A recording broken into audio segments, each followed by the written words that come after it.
One of the most remarkable achievements of ancient Greek philosophy was the transition from mythos to logos, from stories about gods and cosmic forces to rational explanations based on reason and evidence.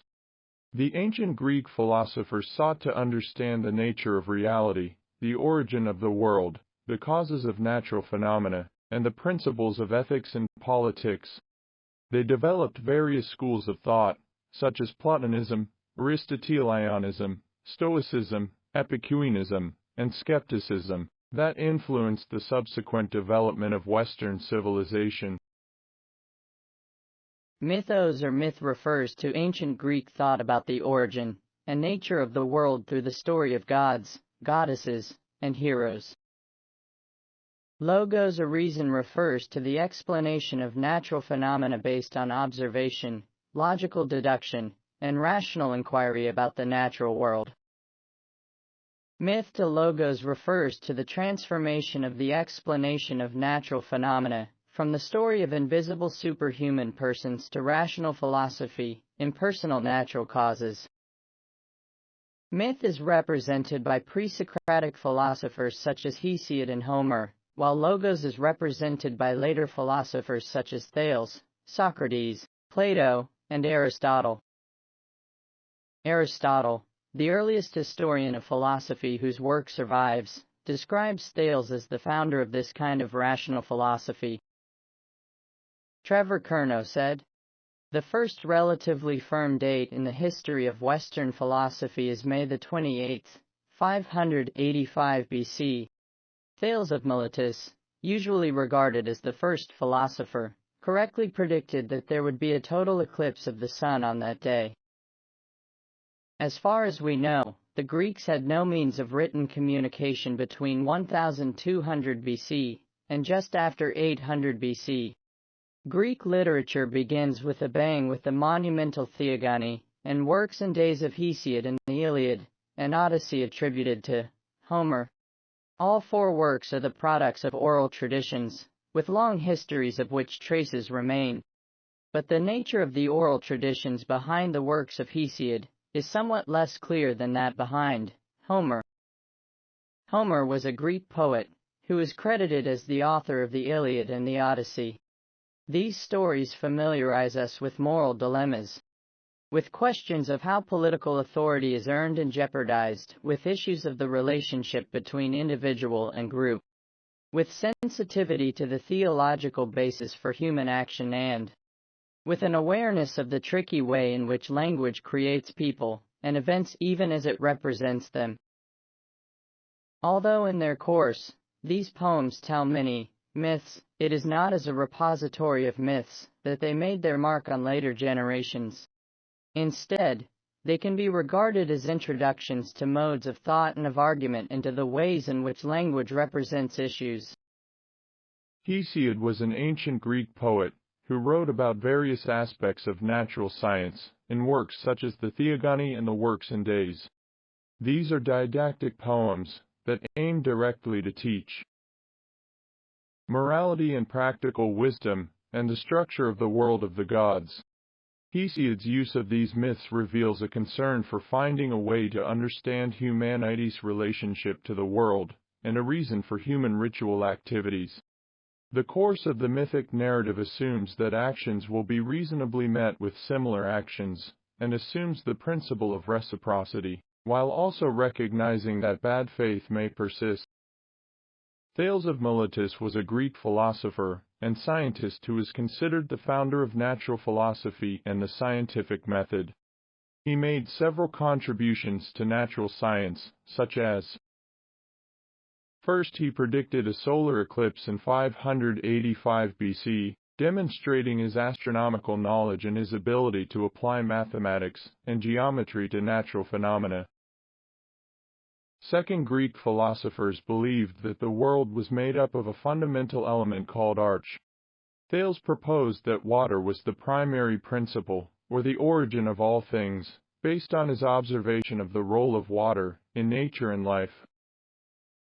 Third, he explained various natural phenomena, such as the weather, the seasons, the tides, and the earthquakes, without resorting to supernatural causes or interventions. He attributed these phenomena to the actions and interactions of natural forces and elements, such as the wind, the sun, the moon, and the earth. Fourth, he developed several mathematical theorems and principles, such as the theorem of Thales, the intercept theorem, and the concept of similar triangles. He applied these theorems to measure the heights of pyramids, the distances of ships, and the diameters of the sun and the moon. Anaximander was a student of Thales of Miletus. He was a Greek philosopher and scientist. Anaximander wrote a book in prose, one of the first prose books ever composed, that contained an ambitious narrative of the origins of the world, beginning with the earth and the heavens, and ending with the emergence of animals and especially human life. Anaximander says, "The first animals were born in moisture, enclosed in thorny barks, but as they grew older, they came out on the drier part, and when the bark was broken all around, they lived another kind of life for a short time." Anaximander was a Greek philosopher and scientist. Anaximander was the son of Aristotle of Miletus and a companion of Anaximander. Like him, he believed that the underlying nature is one and infinite, but not indefinite, as Anaximander said, but definite. For him, everything was made of air. Air differs in thinness and thickness according to the substances of which it is composed. When it is thinned, it becomes fire. When it is thickened, it becomes wind, then cloud, then, still thickened, water, then earth, then stones. From these come other things. He asserted that motion is eternal, and said that change comes about because of these motions. No philosopher before Socrates has had so far-reaching influence on so many generations of later thinkers as Heraclitus. The central ideas of Heraclitus' philosophy are the unity of opposites and the concept of change. He also saw harmony in justice and strife. He saw the world as constantly in flux, always becoming, but never being. He expressed this in sayings such as, "Everything flows, and no man ever steps in the same river twice." This changing aspect of his philosophy is contrasted with that of the ancient philosopher Parmenides, who believed in being and the static nature of reality. Like the Milesians before him, Thales with water, Anaximander with aperon, and Anaximander with air. Heraclitus chose fire as the arch, the fundamental element that gave rise to the other elements. He also saw the logos as giving structure to the world. Socrates is widely regarded as one of the founders of Western philosophy. He introduced the midwife method, or meieutics, a term used to describe his method of philosophical inquiry. Socrates claimed that he, himself, was barren of wisdom, and that he only assisted others in their intellectual development. He compared himself to a midwife who helps his interlocutors give birth to their own ideas, rather than imposing his own views on them. He did this by testing the validity and truth of their assertions in discussions, usually exposing their ignorance. When his interlocutors have realized that they know nothing, the foundation for the acquisition of true knowledge has been laid. Midwifery is one aspect of the Socratic approach, which also includes dialectic and elenchus. Dialectic is the art of rational and logical discussion aimed at truth, while elenchus is the technique of refuting and challenging the opinions of others through cross-examination. Socrates uses these tools to challenge the common beliefs and values of his society, and to encourage critical thinking and self-awareness in his followers. If you want to learn more about the Socratic approach and midwifery, you can read some of Plato's dialogues, such as Theaetetus, Meno, Gorgias, and Phaedrus, where Socrates demonstrates his method and explains his role as the midwife of the soul. But his activities did not only win him friends in Athens. In 399 BC, Socrates was formally accused by the poet Meletus of corrupting the minds of the youth of Athens and of worshipping false gods. He was sentenced to death. He could have asked permission to flee Athens and live in exile, but he did not. Instead, in the presence of his friend and students, he drank a cup of hemlock, a poisonous liquid, and died peacefully. Plato, or Plato in English, wrote the allegory of the cave in his work Republic. The allegory of the cave is a story that illustrates Plato's theory of knowledge and reality. It compares the condition of people who live in a dark cave and see only the shadows of objects to the condition of people who see the true forms of objects in sunlight. The allegory shows that most people are ignorant of higher reality, and that only a few can achieve enlightenment through reason and education. The mentioned Republic is one of his most important dialogues, renowned for its detailed expositions of political and ethical justice, and its account of the organization of the ideal state, or city-state, hence the traditional title of the work. Plato also proposed the theory of the world of ideas. According to him, the world we perceive with our senses is not the real world, but a shadowy copy of it. This is the link to the cave allegory. The real world is the world of ideas, which are eternal and perfect forms that exist beyond space and time. Plato believed that we can access the world of ideas through reason and intuition, and that by doing so we can achieve true knowledge and happiness. Plato had a major influence on the development of natural science. He believed that the natural world was intelligible and could be explained by mathematical principles. He also proposed a theory of geometric atomism, which attempted to explain physical phenomena in terms of basic shapes and motions. Plato's influence on science was both positive and negative. On the one hand, he inspired many later thinkers to pursue the mathematical aspects of nature and to seek rational explanations for natural phenomena. On the other hand, he also discouraged empirical observation and experimentation, favoring abstract speculation over concrete evidence. Plato's natural science is best exemplified by his dialogue Timaeus, in which he presents a cosmological account of the origin and structure of the universe, the earth, and living things.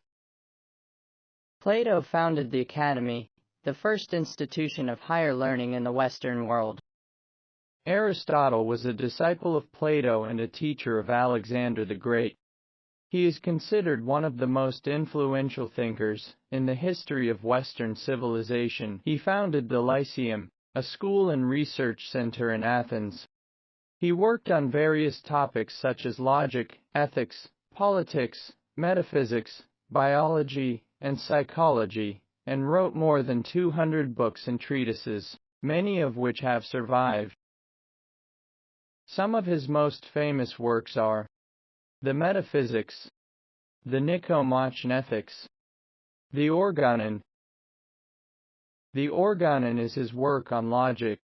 It was the main source of logical theory and practice until the 19th century. He is therefore widely regarded as the founder of logic in the Western tradition.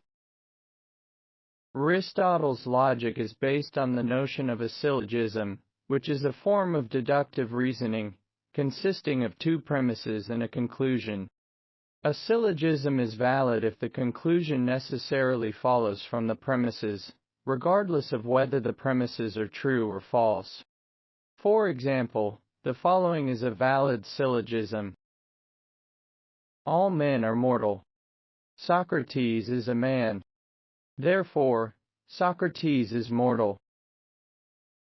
Aristotle classified syllogisms into different types according to the quantity and quality of the propositions involved. He also developed rules and methods for testing the validity of syllogisms and for finding the middle term that connects the premises. Aristotle's logic also includes a theory of scientific demonstration, which is a special kind of syllogism that establishes certain and universal knowledge. In addition, Aristotle's logic covers topics such as categories, interpretation, fallacies, dialectic, rhetoric, and non-discursive reasoning. Aristotle's logic is not only a historical curiosity, but also a valuable tool for understanding and evaluating arguments in various fields of inquiry.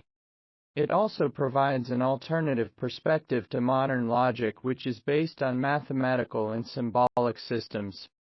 Although modern logic has surpassed Aristotle's logic in terms of expressive power and formal rigor, Aristotle's logic still has some advantages, such as its naturalness, simplicity, and relevance to ordinary language and common sense.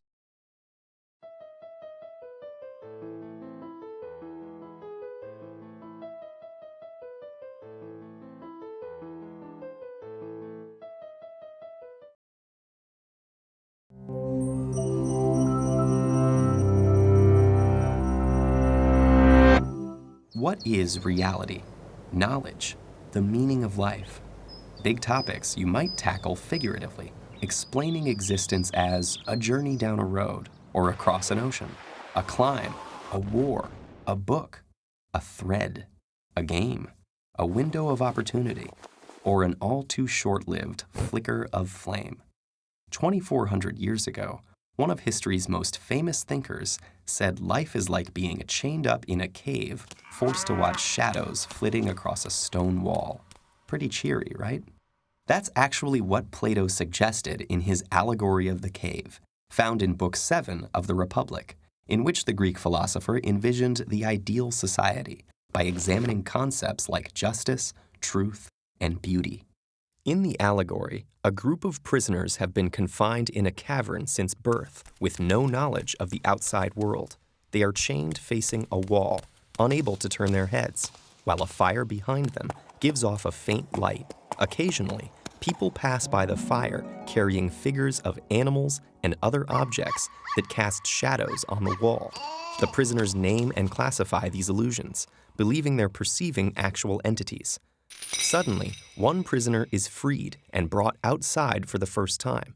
The sunlight hurts his eyes, and he finds the new environment disorienting.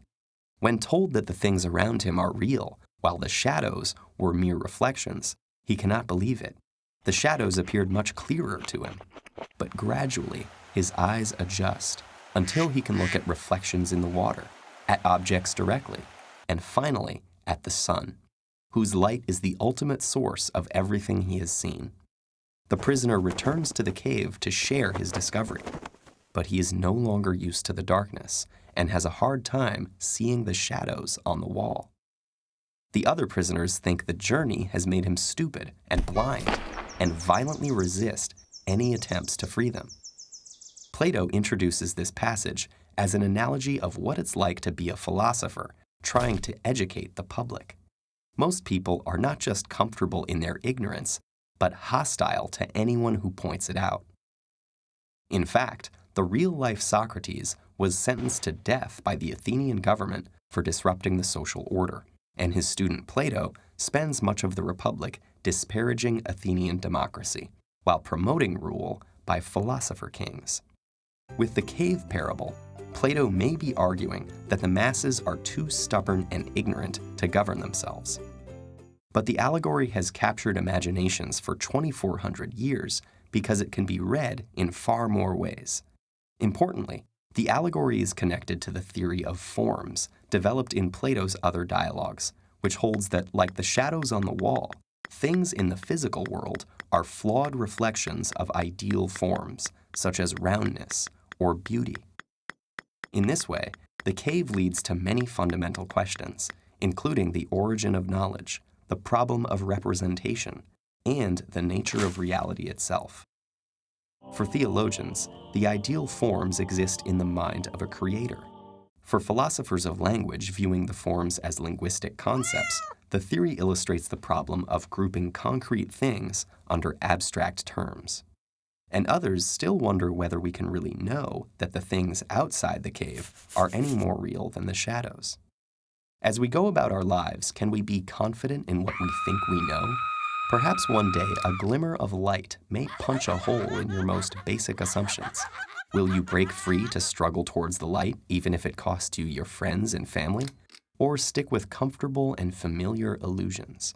Truth or habit? Light or shadow? Hard choices, but if it's any consolation, you're not alone.